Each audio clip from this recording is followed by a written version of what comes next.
হাসপাতাল ঘুরে এসে বাসায় এসে ঘরের অন্যান্য ছোটোখাটো কাজগুলো খুব দ্রুত করে ফেললাম।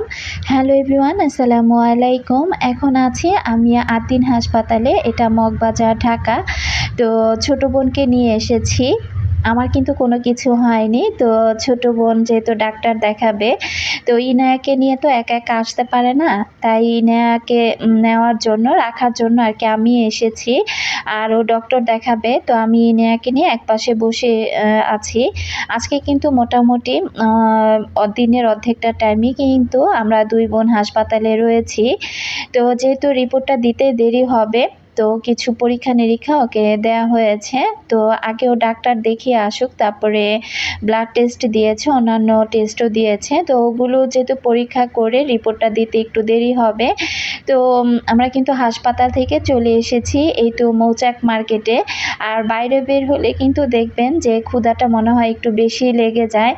তবে ওইভাবে কিন্তু কেনাকাটা করতে পারিনি। একটা পিৎজা খেয়েছিলাম আর ড্রিঙ্কস করেছিলাম। পিৎজা খেয়ে চলে এসেছি স্বর্ণের দোকানে।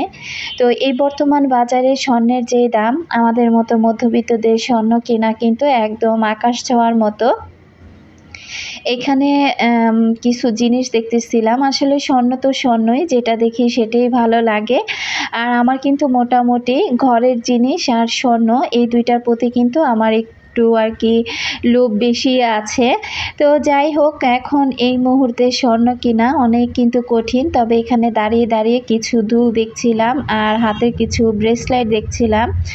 তবে শুধু দেখিনি, এখান থেকে কিন্তু অলরেডি কিছু একটা কেনা হয়েছে। তো এখানে দাঁড়িয়ে দাঁড়িয়ে একদম সিম্পলের মধ্যে কিছু আংটিও দেখছিলাম। আসলে না, গর্জিয়াসের থেকে সিম্পল জিনিসগুলোই আমার কাছে দেখতে বেশি ভালো লাগে। আর দামটা জিজ্ঞাসা করছিলাম যে বর্তমান বাজারে স্বর্ণের দাম কেমন। তবে যেদিন আমি হাসপাতালে গিয়েছিলাম আর এই যে মার্কেটে গিয়েছিলাম, তো সেদিন কিন্তু স্বর্ণের ভরি প্রায় মনে হয় 1,50,000 টাকার মতো তারা আর কি বলেছিল। তো বললো যে প্রতিদিনই আর কি দেখা যায়, আজকে এক দাম, কালকে আবার আরেক দাম হয় কমে, না হয় বাড়ে।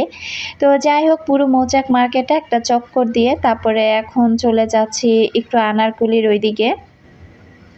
তো এর মধ্যে কিন্তু এই যে আমরা কিন্তু টুকটাক মোটামুটি অনেক কিছুই কেনাকাটা করেছি। তো আমার ছোট বোন হাঁটছে আর আমি ইনায়াকে নিয়ে হাঁটছি পিছন থেকে, কারণ ও ইনায়াকে নিয়ে এতটা হাঁটাহাঁটি করতে পারে না। তো একদম সস্তায় কিন্তু এখান থেকে আমি কিছু কাপড় চোপড় কিনেছি। তো এগুলো আর কি বাসায় পরার জন্য। তবে কি কাপড় চোপড় কিনেছি সেগুলো আমি পরবর্তী ভিডিওতে শেয়ার করব। তো যাই হোক, ওই ভাইয়াটার ছবি একটু শেয়ার করে রাখলাম, যে পরবর্তীতে যদি যাই আর পরে যদি কাপড় চোপড় আরামদায়ক হয় তাহলে আবারও যাব। তো যাই হোক, আজকাল কেনাকাটা শেয়ার করব না। তো আমার কিন্তু বাসায় আসতে মোটামুটি অনেকটা লেট হয়ে গিয়েছে। খুব দ্রুত কাজকর্ম সেরে এরপর বাসায় চলে এসেছি। আর এসে এই তো এখানে এক প্যাকেট বিস্কিট আনা হয়েছিল। তো বিস্কিটগুলো ভাবলাম যে জারে তুলে নেই, আর একটু পরে কিন্তু সন্ধ্যা হয়ে যাবে।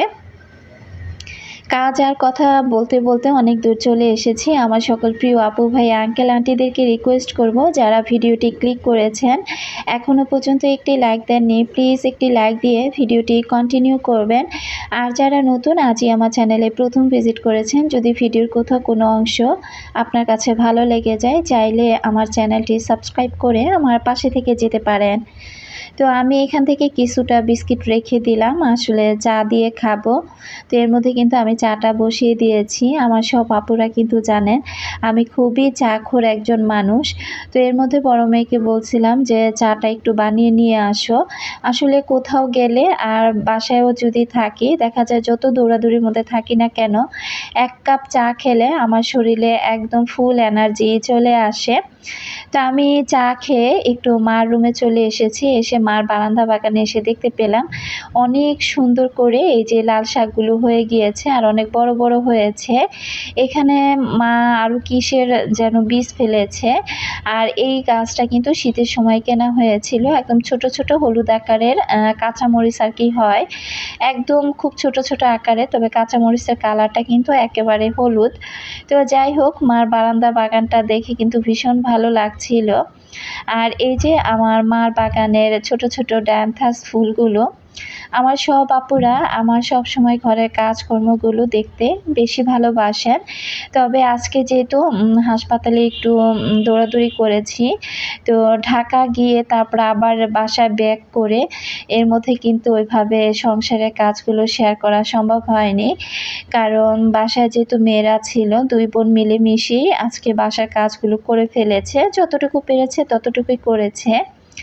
তো আমি আর কি কাজ করব, কারণ জার্নি করে এসে আমার কিন্তু খুব খারাপ লাগছিল। তো এখানে আমি ওই যে সেদিন দেখিয়েছিলাম যে পাস্তাগুলো যে আমি সেদ্ধ করে রেখে দিয়েছিলাম, তো সেই পাস্তাগুলো ওইভাবেই রয়ে গিয়েছে। পাস্তাগুলো কিন্তু আর রান্না করা হয়নি। তো ভিডিওটা যেহেতু আরও কয়েকদিন আগের ভিডিও, তো অনেক আপুরা বলতে পারেন যে আপু নর্মাল ফ্রিজে কি পাস্তা এতদিন ভালো থাকে নাকি? তো আমি পাস্তাটা কিন্তু রান্না ঠিকই করেছিলাম, তবে তারপরে নর্মাল ফ্রিজ থেকে আমি পরে আবার ডিপ ফ্রিজে রেখে দিয়েছিলাম। আর আজকে যেহেতু রান্না করব, তো আমি সকালবেলায় পাস্তাটা নামিয়ে আবার নর্মাল ফ্রিজে রেখে যাই। তো পাস্তাটা এরপরে কিন্তু আর পরবর্তীতে রান্না করা হচ্ছিল না। আর সারাদিন যেহেতু ঢাকার মধ্যে ঘোরাঘুরি করেছি, আর তেমন একটা কিন্তু ভাত খাওয়া হয়নি। আসলে ভাতটা হোটেলে আর কি খাইনি। আর বাইরের খাবারগুলো খেতে কেন যেন আমার তেমন একটা ভালো লাগে না। সিঙ্গারা, চা এগুলোই আর কি খেয়েছিলাম। আর ওই যে পিজা খেলাম, তো তারপরেও কিন্তু কেমন যেন একটা ভাতের নেশা আমাকে পেয়ে গিয়েছে। তো তাড়াতাড়ি করে বাসায় এসে যে এখন পাস্তা রান্না করছি, আর ভাবলাম যে রাতের বেলায় ভাতটা খাবো, এখন আর ভাত খাবো না। তো এখানে আমি এই তো পাস্তা রান্না করে নিয়েছি। পাস্তাটা ভালোই ছিল মাশাআল্লাহ। আর পাস্তাটার মধ্যে আমি একটু সয়া সস দিয়ে দিব, টমেটো সস দিয়ে দিব, আর পাস্তার যে মশলাটা সেটা দিব, টেস্টিং সল্ট দিব, এমনিতেও একটু লবণ দিব। এভাবেই কিন্তু আমি পাস্তা আর নুডলস আর কি রান্না করি। তো খেতে কিন্তু বেশ মজাই হয়। তো যাই হোক, হৃদয়তমা আইডি থেকে আপু কমেন্ট করেছিল, আপু তুমি সারাদিন এত কাজ করো, আমার খুব ইচ্ছে হয় তোমাকে একটু হেল্প করি, তোমার বাসায় আমাকে দাওয়াত করো, তোমার কিছু কাজ করে দেই। তো আপু তোমাকে অসংখ্য ধন্যবাদ জানাচ্ছি। আসলে আমার বাসায় যেহেতু কোনো হেল্পিং হ্যান্ড নেই, তো সংসার বলো আর বাহির বলো, তো সব কাজগুলো কিন্তু আমার একাই করতে হয়। তা আমি মনে করি কি যে একটা গৃহিণী যখন মা হয়ে যায় বা পরিপূর্ণ একটা সংসারী মেয়ে হয়ে যায়, তো তখন কিন্তু একটা সংসারী গৃহিণী যখন সে হয়ে যায়, তখন কিন্তু তার কাজকর্মগুলো ফেলে সে হাত পা গুটিয়ে কিন্তু সে বসে থাকতে পারে না। তো ঘর বলো আর বাহির বলো, সব কাজই যেহেতু একা হাতে সামলাতে হয়, তো আমি যেহেতু লাইফস্টাইল ব্লগ করি, তো টুকটাক কিন্তু আমি তোমাদের সাথে সব কিছু শেয়ার করার চেষ্টা করি। তো যাই হোক আপু, তুমি যে আমাকে হেল্প করতে চেয়েছো তার জন্য তোমাকে অসংখ্য ধন্যবাদ জানাচ্ছি। শুধু আমার জন্য দোয়া করো আমি যেন সুস্থ থাকি। আর এপাশে এই যে কিছু কাপড়-চোপড় যে ধোয়া হয়েছিল, তো সেই চাদরগুলো আর ভাঁজ করা হয়নি। এই কাপড়-চোপড়গুলো কিন্তু গতকাল ধোয়া হয়েছিল। তো ঘর-দুয়ার পরিষ্কার করার পর আর এগুলো ভাঁজ না করে এভাবে রাখা হয়েছিল। তো আমি যখন খাটের মধ্যে কাপড়গুলো এনে রেখেছিলাম, অনেকগুলো কাপড়-চোপড় মনে হয়েছিল। তবে আমি কিন্তু ক্যামেরাটা অন না করেই আমি কাপড়-চোপড়গুলো এনে খাটে রেখে দিয়েছিলাম। ভাঁজ করার পর যখন আমি আমার ক্যামেরার দিকে তাকাই, দেখি যে আমার ক্যামেরাটাই অফ। তো যাই হোক, অফ ক্যামেরাতেই কিন্তু আমি চাদরগুলো ভাঁজ করে নিয়েছি, আর পরার কাপড়-চোপড়গুলোও ভাঁজ করে নিলাম। আমার বাসায় প্রতিদিন কিন্তু অনেক কাপড়-চোপড় হয়। তো দেখা যায় মাঝে, মাঝে আপনাদের সাথে এগুলো গুছানো শেয়ার করি, আবারও করিও না। তো এদিক থেকে জবার কাপড়-চোপড়গুলো ভাঁজ করে জবার ড্রয়ারে রেখে দিলাম। আর এপাশে যে চাদরগুলো ভাঁজ করা হয়েছে, সে চাদরগুলো এখন আমি আলমিরাতে রেখে দিব। ঘর থেকে আধা বেলার জন্য বের হলে কাজের কিন্তু শেষ থাকে না। তো সারাদিন ঢাকা জার্নি করে তারপর বাসায় এসে এই কাজগুলো করতে আমার কিন্তু মোটামুটি একটু কষ্টই হচ্ছে। তবে না করে তো উপায় নেই। কারণ এই কাজগুলো এখন যদি আমি না করি তাহলে দেখা যায় এগুলো জমতেই থাকবে, আর আমার মধ্যেও একটা অলসতা কাজ করবে। তখন আর ইচ্ছে হবে না যে এগুলো ভাঁজ করে তাড়াতাড়ি করে গুছিয়ে ফেলি। তো এই হলো আমার অবস্থা। আর এপাশ থেকে কুশন কভারগুলো লাগিয়ে নিয়েছি। অলরেডি কিন্তু ইনায়ামনি আমার রুমে চলে এসেছে। আর সে বারবার আমার কুলে চলে আসবে, তাই আর কি ওইরকম করতেছিল। তো দেখা যায় ইদানিং ও ঘরে আসলে ও জবার কুলেও যায় না আর জুঁয়ের কুলেও যায় না। একদম আমার কুল জুড়ে বসে থাকবে যতই মানা করি। আর এপাশ থেকে দেখেন আরেকজন পণ্ডিত চলে এসেছে যে তার পড়াগুলো একটু বলে দেওয়ার জন্য। বিশ্বাস করবেন না, আমার ২ টা মেয়ে তো বড়, বড় হয়ে গিয়েছে। তবে এই সময়ে এসে এই ভাইয়ের ছেলেকে পড়াশোনা করানো বা তার পড়া দেখিয়ে দেওয়া, তো আমার হয়তোবা একটু কষ্ট হয়ে যায়। তারপরেও কি করা, পড়ার দায়িত্বটা যেহেতু আমার ঘাড়ে পড়েছে, তো তারপরে সন্ধ্যার পর কিন্তু ওকে আবার অনেকটা টাইম আমাকে সময় দিতে হয়। আর এই পাশে দেখেন ইনিয়া কুলে ওঠার জন্য আমার সাথে কি শুরু করে দিয়েছে। আমি বারবার বলতেছিলাম যে, "আম্মু একটু দাঁড়াও, খালামণি এই কাজটা করে নেই, তারপর আর কি তোমাকে কুলে নেব।" কিন্তু সে কোনোভাবেই মানতেছে না। সে দেখেন কুলে একেবারে উঠেই গিয়েছে। তো আমার ছোট বোন কিন্তু পাশ থেকে খুব হাসছিল। তো ইনিয়া কিন্তু মোটামুটি একেবারে আমার অনেক ভক্ত হয়ে গিয়েছে। তো কুশন কভারগুলো ধোয়ার পর কিন্তু একদম খুব চকচক করছিল। সাদা জিনিস দেখতেই কিন্তু অন্যরকম একটা ভালো লাগা কাজ করে। তো ইনায়াকে কুলে নিয়ে কিন্তু আমি এই তো কুশনগুলো বা জায়গা মতো রেখে দিলাম। আর তাকে বললাম যে, "আসে তোমাকে একটু ভিডিওতে দেখাই।" তো ইনায়া সোনা চলে গেলে ইনায়াকে কিন্তু খুব মিস করব। আর মা কিন্তু ইনায়ামনির চুলগুলো ফেলে দিয়েছে, যেহেতু চুলগুলো অনেক বড়, বড় হয়ে গিয়েছিল। তো চুল ফেলার পর ইনায়াকে দেখতে একটু আর কি খারাপ লাগছিল। তো যাই হোক, ঈদ আসতে, আসতে আবার চুলগুলো বড় হয়ে যাবে। আর এখন আমি পার্সেল খুলে নিচ্ছি। এগুলো ছিল আমার বড় মেয়ের পার্সেল জবার জন্য। তো শুধু রাজশাহী থেকে কিন্তু এই পার্সেলটা এসেছে। তো পার্সেলটা আনার পর কিন্তু জবা পাগল হয়ে গিয়েছিল যে এটার মধ্যে কি আছে সে খুলে দেখবে, দেখবে। তো আমি বারবার বলতেছিলাম যে, "ওটা খুলো না। দেখি তোমার জন্য ভালোবেসে কি পাঠিয়েছে।" তো আমি এই তো প্যাকেটটা এখন বের করে নিয়েছি। তো দেখলাম যে একটা বক্সের মতো, আর উপর থেকে রাবার দিয়ে পেঁচানো আছে। জবা কিন্তু আমার পাশেই বসে আছে। তবে জুঁই কিন্তু অন্য রুমে পড়তেছিল। তো প্যাকেটটা খোলার পর দেখতে পেলাম যে বাবারে বাবা! এখানে তো দেখতে পাচ্ছি অনেক কিছু পাঠিয়েছে। তো এখানে দেখলাম একটা পানির পট পাঠিয়েছে, কলম, চকলেট, তারপরে দেখলাম যে ঘড়ি। তো এগুলো আর কি পাঠিয়েছে। তা আমার আপুরা বলেন তো এগুলো কে পাঠিয়েছে? তো আমি জানি আমার আপুরা আবারও বলে ফেলতে পারেন যে রাজশাহী থেকে কে এগুলো পাঠাতে পারে। তো এগুলো পাঠিয়েছিল আমার ননদিনী। তো যেহেতু রাজশাহী ইউনিভার্সিটিতে পড়াশোনা করে, তো সেখান থেকে আর কি পাঠিয়েছে। জবা যেহেতু সামনে এসএসসি পরীক্ষা দিবে, এসএসসি পরীক্ষা উপলক্ষে কিন্তু এগুলো দিয়েছে।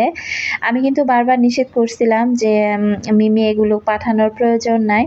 তো ও আমাকে বারবার বলতেছিল যে, "না, বংশের ১ম মেয়ে, আর এই তো ১ম এসএসসি পরীক্ষা দিবে, তো না পাঠালে কেমন হয়?" তো ফুপি হিসেবে আর কি খুব ভালোবাসা থেকে আমার ননদিনী তার ভাস্তির জন্য এগুলো পাঠিয়েছে। তো এখানে ২ টা ঘড়ি পাঠিয়েছে। তো জবা ঘড়ি দেখে কিন্তু খুবই খুশি হয়ে গিয়েছে। জবা বারবার বলতেছিল যে, "আম্মু আমার ঘড়িগুলো অনেক পছন্দ হয়েছে।" তো আমি ২ টা ঘড়ি আর কি খুলে দেখছিলাম। তো পার্সেলটা যেহেতু এসেছে, তো আমার সকাল দিকে আর কি ফোন দিয়েছিল। আমি যেহেতু একটু দেরি করে ঘুম থেকে উঠি, আমি ফোনটা রিসিভ করতে পারিনি। তারপর দেখলাম যে আমার ননদিনী আমাকে মেসেঞ্জারে নক দিয়ে বলল যে, "ভাবি পার্সেলটা গিয়েছে। আপনি একটু সুন্দরবন কুরিয়ার সার্ভিসে একটু আপনি যোগাযোগ করেন, আর গিয়ে পার্সেলটা নিয়ে আসেন।" তো যাই হোক, দেখলাম একটা স্কেল পাঠিয়েছে। এরপর আমার তো আর যাওয়ার সুযোগ নেই। তো আমি জবাকে পাঠিয়েছিলাম। জবা আর জুঁই গিয়ে পার্সেলটা নিয়ে এসেছে। তো ২ টা ঘড়ি কিন্তু খুব সুন্দর হয়েছে। ২ টা ঘড়ির কালারই খুব সুন্দর। এখানে একটা পানির পট পাঠিয়েছে, কলম পাঠিয়েছে, পেন্সিল দিয়েছে। আর এই ছোট্ট প্যাকেটটার মধ্যে কি আছে তো সেটাই এখন আমি বের করব। তো এখানে জায়গা হচ্ছিল না বলে আমি এগুলো একটু সরিয়ে নিলাম। এখন দেখি যে এটার মধ্যে ২ জোড়া হেয়ার ব্যান্ড আছে। হেয়ার ব্যান্ডগুলো অনেক সুন্দর হয়েছে। আমি জবাকে বলতেছিলাম, "তোমার কি পছন্দ হয়েছে?" তো জবা বলতেছিল যে, "হ্যাঁ, পছন্দ হয়েছে।" তো আমার যেহেতু ২ মেয়ে, জবা আর জুঁই, তো সেইখান থেকেই কিন্তু মিমি ২ জোড়াই হেয়ার ব্যান্ড পাঠিয়েছে আর ২ টা ঘড়ি পাঠিয়েছে ২ বোনের জন্য। আর এপাশ থেকে দেখেন মেয়েটা কি করেছে, অনেকগুলো চকলেট পাঠিয়েছে। তো আসলে ভাস্তিদের জন্য এত দূর থেকে এতগুলো চকলেট পাঠিয়েছে, আমি দেখে খুব হাসছিলাম। তো বললাম যে যাই হোক চকলেট খাবা আর মিষ্টি মিষ্টি করে পড়বা আর পরীক্ষা দিবা। তো যাই হোক আফসানা খান মিমি, তোমাকে অসংখ্য ধন্যবাদ জানাচ্ছি যে এত কিছু তুমি তোমার ভাস্তির জন্য পাঠিয়েছ।